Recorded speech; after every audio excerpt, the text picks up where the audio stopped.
எப்பயுமே இந்த ப்ரௌனி எனக்கு கட்டமாக பண்ணி தாங்க பழக்கம். ரவுண்டில் இது வரைக்கும் பண்ணதே இல்லை.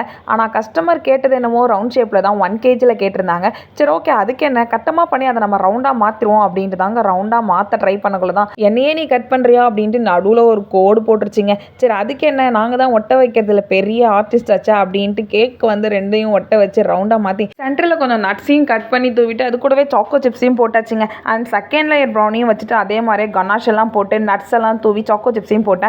அண்ட் ஃபைனல் லேயரையும் வச்சுட்டு இந்த ப்ரௌனியை எப்படிரா நான் கம்ப்ளீட் பண்ண போகிறேன் தாங்க நினச்சிட்டு இருந்தேன். ஆக்சுவலாக நான் வந்து கனாஷ் யூஸ் பண்ணி வந்து ஃபஸ்ட் டைம் இல்லை செகண்ட் டைம் பண்ணுறேன். நான் ஏற்கனவே ஒரு சாக்கோ ட்ரஃபிள் கேக்கை பண்ண மாடலை பார்த்துட்டு தான் இதே மாடலே எனக்கு வேணும், ஆனால் வந்து எனக்கு ப்ரௌனி தான் வேணும் அப்படின்னு கஸ்டமர் கேட்டாங்க.